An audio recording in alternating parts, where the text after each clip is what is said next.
నమస్తే, welcome to Leo news.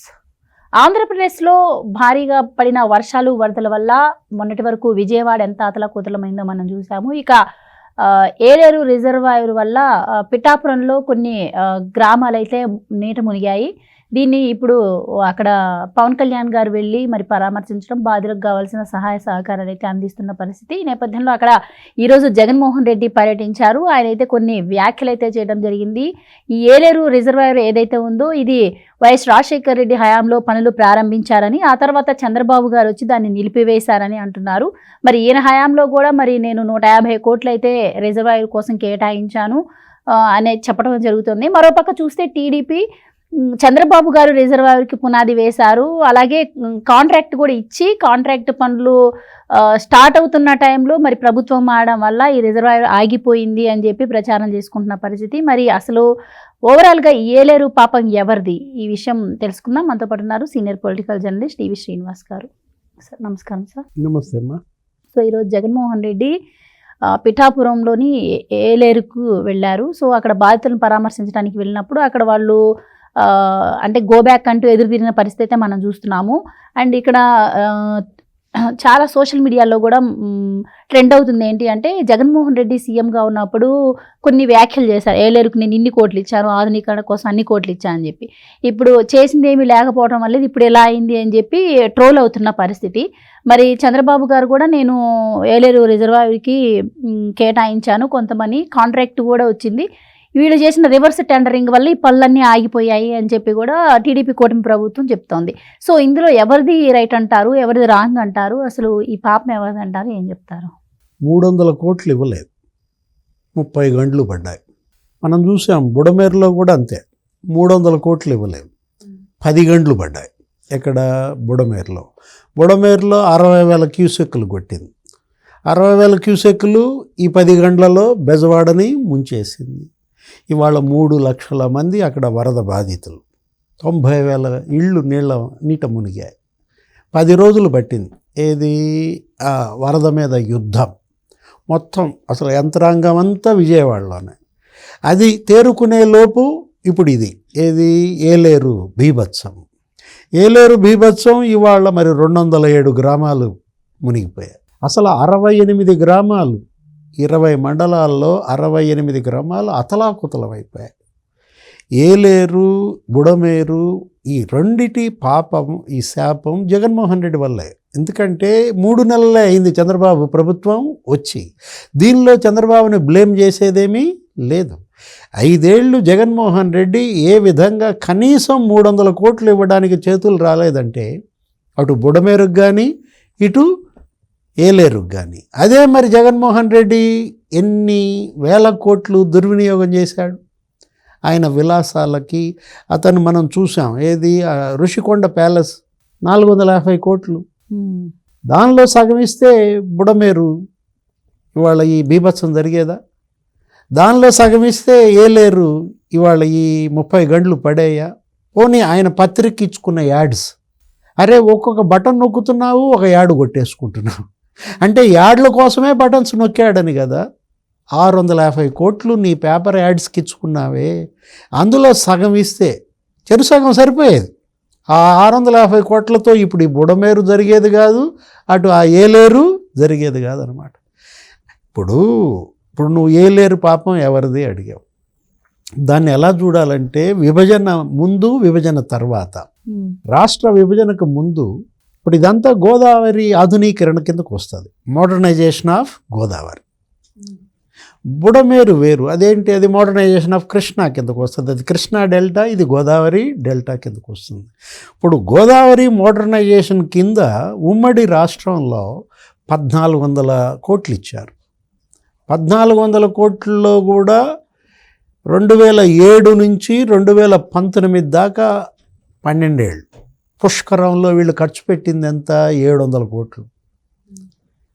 అంటే ఆ 700 కోట్లు ఖర్చు పెట్టలేకపోయారు. 2019 తర్వాత సీఎం ఎవరయ్యారు? జగన్మోహన్ రెడ్డి. ఇప్పుడు మన ఈ నిష్ణాతుడు ఎవరు? జగన్మోహన్ రెడ్డి. ఆ 2019 నుంచి 24 దాకా కనీసం ఆ 700 కోట్లు వాడుంటే ఏది గోదావరి మోడరేషన్ ఆ డబ్బులు 700 కోట్లు మురగబెట్టింది ఎవరు మరి? జగన్మోహన్ రెడ్డి కాదా? వాళ్ళ నాన్న హయాంలో కిరణ్ కుమార్ రెడ్డి, రోసయ్య, లేదు చంద్రబాబు, వీళ్ళందరూ 700 కోట్లు వాడారు గోదావరి మోడర్నైజేషన్ దీంట్లో. ఇప్పుడు 2.5 ఏళ్ల క్రితం జగన్మోహన్ రెడ్డి సీఎంగా ఆ ప్రాంతంలో పర్యటించాడమ్మా. సీఎం జగన్మోహన్ రెడ్డి దొరబాబు అక్కడ ఎమ్మెల్యే పిఠాపురం పక్కన పెట్టుకుని దొరబాబు అన్న అడుగుతున్నాడు, ఇక్కడ మీ అందరి సమక్షంలో నేను ఏలేరు మోడర్నైజేషన్కి 150 కోట్లు ఫస్ట్ ఫేజ్, సెకండ్ ఫేజ్ 150 కోట్లు, 300 కోట్లు ఇక్కడే శాంక్షన్ అన్నాడు. అది జరిగి 2.5 ఏళ్ళు అయింది. ఇప్పుడు 2022 జూలైలో, ఇప్పుడు నువ్వు చెప్పింది అదే, ఏదో వీడియో ఒకటి సోషల్ మీడియాలో తిరుగుతోందండి, జగన్మోహన్ రెడ్డి అన్ని కోట్లు ఇన్ని కోట్లు అంటున్నాడు ఆ వీడియోలో అన్నావు కదా, ఇదే అది. ఏది దొరబాబు అన్నని పక్కన పెట్టుకుని, ఇప్పుడు దొరబాబు కూడా లేడు, దొరబాబు కూడా జనసేనలో చేరినట్టున్నాడు. అంటే జగన్మోహన్ రెడ్డి అతని మాటలు అతని చేతలు ఇలా ఉంటాయి, ఒకదానికొకటి పొంతన లేదన్నమాట. ఇప్పుడు ఆ ఏలేరు భూసేకరణ జరపాలి. ఇప్పుడు ఆ మోడర్నైజేషన్లో భూసేకరణకి 500 కోట్లు కావాలి. ₹1 ఇచ్చాడా? 5 ఏళ్లలో ఏలేరు మోడర్నైజేషన్ భూసేకరణకి ₹1 ఇవ్వని పాపం ఎవరిది? జగన్మోహన్ రెడ్డిది కాదా? రాష్ట్ర విభజన జరిగిన తర్వాత సీఎం ఎవరయ్యారు? చంద్రబాబు సీఎం అవగానే 2014లో బుడమేరు మోడర్నైజేషన్కి 270 కోట్లు ఇచ్చాడు. ఇందాక నువ్వు చెప్పింది అదే, బిగినింగ్లో చంద్రబాబు హయాంలో ఇచ్చిన ఆ 270 కోట్లలో ఫస్ట్ ఫేజ్ 129 కోట్లతో 15 రెగ్యులేటర్లు, ఒక 15 స్లాబ్ స్లూయిజులు, ఒక 20 పైప్ స్లూయిజులు, ఇవన్నీ కట్టుబడి జరిగింది, చేస్తున్నారు. వర్మ అప్పుడు ఎమ్మెల్యే, ఏది పిఠాపురం ఎమ్మెల్యేగా వర్మ ఉన్న దీంట్లో సీన్ కట్ చేస్తే ఎలక్షన్, జగన్మోహన్ రెడ్డి సీఎం అయ్యాడు. సీఎం కాగానే మనం చూసావు కదా, ఏమన్నాడు? పోలవరం ఏం చేశాడు? Reverse tenders. పోలవరం రివర్స్ టెండర్లలో అక్కడతో ఆగాడా? ఏలేరు రివర్స్ టెండర్లు. ఏలేరు మోడర్నైజేషన్ పాపం కూడా ఈ రివర్స్ టెండర్ల పాపమే. ఏం చేశాడు? మొత్తం పనులన్నీ రద్దు చేసి పారేశాడు. అప్పట్లో జగన్మోహన్ రెడ్డి రద్దు చేసిన 198 పనుల్లో 5 పనులు బుడమేరి అయితే 12 పనులు ఏలేరు. ఆ 12 పనులు ఏలేరులో కనుక జరిపుంటే, కంటిన్యూ చేసి ఉంటే, చంద్రబాబు చేసిన పనుల్ని సెకండ్ ఫేజ్లో 150 కోట్లు ఉంది, అది కూడా కంప్లీట్ చేసి ఉంటే ఇవాళ ఏలేరు ఇది జరిగేది కాదు. 207 ఊళ్ళు ఇవాళ నీట మునిగాయంటే, 68 అస్తవ్యస్తం అయ్యాయంటే, 20 మండలాల్లో 60,000 ఎకరాల్లో పంటలు ఊడ్చుకుపోయాయంటే ఈ పాపం జగన్మోహన్ రెడ్డి. సేమ్ అదే కదా, బుడమేరులో చేసింది కూడా అదే కదా. ఇంకొక విషయం, బుడమేరు నీకు తెలుసు కబ్జాలు, ఏది బుడమేరు కట్టలన్నీ ఆక్రమించి ఎట్లయితే కబ్జాలు చేశారో, రియల్ ఎస్టేట్ వెంచర్లు వేశారో, ఆ వెల్లంపల్లి శ్రీనివాస్ 7 కిలోమీటర్లు, దేవినేని అవినాష్ మొత్తం 14 కిలోమీటర్ల బారు విజయవాడలో ప్రవహించే పరివాహ ప్రాంతం ఎక్కడ? బుడమేరులో. ఒక వైసీపీ నాయకుడు బుడమేరులో అంట 2 ఎకరాలు కబ్జా చేశాడంట. సర్వే నంబర్ 32 బుడమేరు పరివాహ ప్రాంతంలో సర్వే నంబర్ 31/1 అని వేసి పారేసి ఎకరం 20 సెంట్లు అమ్మేశాడు. 20 కోట్లు అనమాట. ఎలా వీళ్ళు కట్టలు కబ్జా చేసి అమ్మేశారంటే, కట్టేశారంటే, కాంక్రీట్ జంగిల్ చేశారంటే ఇవాళ బుడమేరు అందుకే పొంగి ముంచి పారేసింది. ఇప్పుడు సేమ్ అదే ఏలేరు కూడా కబ్జాలు. ఇప్పుడు అక్కడికి వస్తున్నా, ఏలేరు కూడా కబ్జాలు. ఏలేరు ప్రధాన కాలువ, అది మెయిన్ ఛానల్, అది ఎంత ఉండాలా? 100 మీటర్లు ఉండాలి. విడ్త్ 100 మీటర్లు ఉండాలి, 20 మీటర్లు. అంటే 80 మీటర్లు ఆక్యుపై చేసి పారేసాను. 80 మీటర్లు నీకు ఛానల్ కాలువ పొడవునా ఆక్రమణలు. ఏం జరిగింది? పొంగింది, తెగింది, ఊళ్ళ మీద పడింది. 100 మీటర్లు వెడల్పు ఉండాల్సినటువంటి కాలువ కట్టలు 20 మీటర్లకి మీరు కబ్జా చేసి పారేస్తే 80 మీటర్లు మరి నది ఊరుకుంటుందా? నదిని మింగేస్తే నది మిమ్మల్ని మింగేస్తుంది అన్నది అందుకే కదా. ఇవాళ ఏలేరు మనల్ని మింగిందంటే కారణం మనం చేసిన పాపమే. ఈ కబ్జా రాయిళ్ళు మనం అసలు కొల్లేరు కబ్జా చేశారు కదా, చేపల చెరువులమ్మా. వీళ్ళు చేసింది ఏంటంటే ఏలేరు ఈ కాలువ పొడవున కబ్జా చేసి చేపల చెరువులు చేసి పారేశారు. ఇప్పుడు కూటమి ప్రభుత్వం, చంద్రబాబు ముఖ్యమంత్రిగా ఈ ప్రభుత్వం అక్కడ పిఠాపురం ఎమ్మెల్యే డిప్యూటీ సీఎం ఎవరు పవన్ కళ్యాణ్ ఏలేరు ఆధునీకరణ సత్వరమే పూర్తి చేయాలి, శరవేగంగా పూర్తి చేయాలి. ఆ భూసేకరణకు ఇవ్వాల్సినటువంటి 500 కోట్లు మంజూరు చేయాలి. ఈ జగన్మోహన్ రెడ్డి ఏ పనులైతే రద్దు చేశాడో ఆ పనులన్నీ కూడా పూర్తి చేయాలి. మరొకసారి ఏలేరు పొంగి ఈ 200 గ్రామాలని ముంచేసే పరిస్థితి రాకూడదు. ఇప్పుడు ఈ కట్టలు ఆక్రమణలని తొలగించాలి. 120 మీటర్లకి నీకు కాలువని విస్తృతం చేయాలి. ఇప్పుడు 20 మీటర్లే ఉంది. ఏలేరు ఛానల్ 120 మీటర్లు గనక విస్తృతం చేస్తే వెడల్పు, అప్పుడు ఈ బీభత్సం మరోసారి ఈ ప్రకృతి ఇది మనల్ని శాంతిస్తుంది, కరుణిస్తుంది అన్నమాట. అంటే ఇప్పుడు విజయవాడలో కూడా స్ట్రాంగ్ వాటర్ డ్రైన్ అని ఉంది, అది కూడా నిర్మాణానికి అప్పుడే బీజం పడింది, కానీ జగన్మోహన్ రెడ్డి హయాంలో దాన్ని మళ్ళీ పడకేశారు. సో దానివల్ల ఇప్పుడు డ్రైనేజ్ వాటరు అలాగే డ్రింకింగ్ వాటర్ రెండు కూడా కలుస్తున్నాయి. అలాగే కాంట్రాక్టర్లకు ఇవ్వాల్సిన బిల్లులు కూడా ఇవ్వలేదు, అందువల్ల కూడా పనులు ఆగిపోయాయి అని చెప్తున్నారు. ఇంకోటి మీరు చెప్తున్నట్టు అక్రమంగా మట్టి దవ్వడం, ఇసుక దవ్వడం వల్ల కూడా ఇలాంటి విపత్తు వచ్చింది అని మీరు అంటున్నారు. సో మరి ఇప్పుడు వచ్చేసి ప్రజలందరి ముందస్తు హెచ్చరికలు చేయలేదు, దానివల్ల ఇదంతా జరిగింది అని. ముందస్తు హెచ్చరికలు ఎంత చేసినా కూడా ఆల్రెడీ జరిగిపోయిన డ్యామేజ్ని అయితే ఎవరు ఇచ్చేయలేరు కదా, తవ్వడం వల్ల వచ్చిన దాన్ని.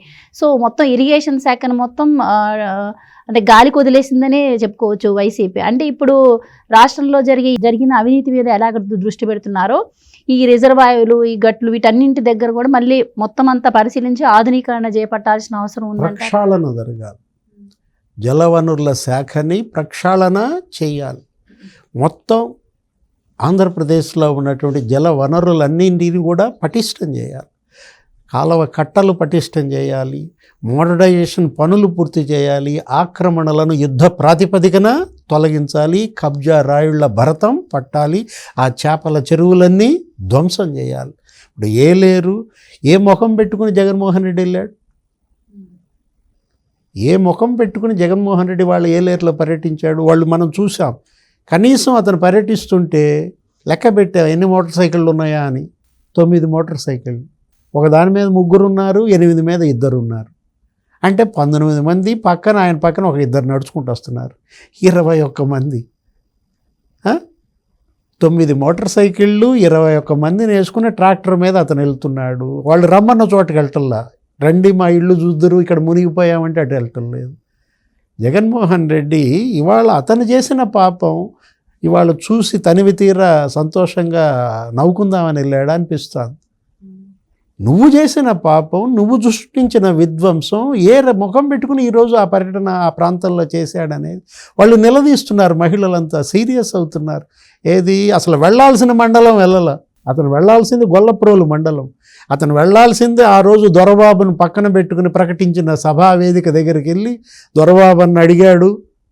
150 కోట్లు ఫస్ట్ ఫేజ్, 150 కోట్లు సెకండ్ ఫేజ్, రెండింటికి కలిపి 300 కోట్లు ఇస్తున్నా అన్నాడే.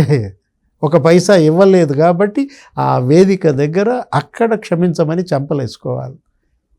చెల్లెళ్ళింది నిన్న, ఏది పెద్దాపురంలో, అన్ని వాళ్ళు వెళ్ళాడు. ఎక్కడ? పిఠాపురంలో. కనీసం చెల్లి వెళ్ళి ఏదో ఒక 4-5 సంచులన్న పంచింది, అడిగింది. ఏది 25,000 ఎకరానికి డిమాండ్ చేసింది. కాకపోతే ఆమె కూడా ఈ పాపం ఇద్దరిదనో ఏదో చెప్పినట్టుంది. అన్న కనీసం ఆ ట్రాక్టర్ మీద పోతూ, ఆ ట్రాక్టర్ కూడా ఎక్కలేకపోయాడు, ఎవరో 2 పట్టుకుని ఎక్కించినట్టున్నారు. ఆ ట్రాక్టర్ మీద కనీసం ఒక 50 పొట్లాలు, ఒక 100 పులిహోర ప్యాకెట్లు, కాసిన వాటర్ బాటిల్స్ అవి తీసుకెళ్ళి పంపిణీ చేస్తే కనీసం పాప పరిహారం అన్నా జరిగేది. Right sir, thank you so much.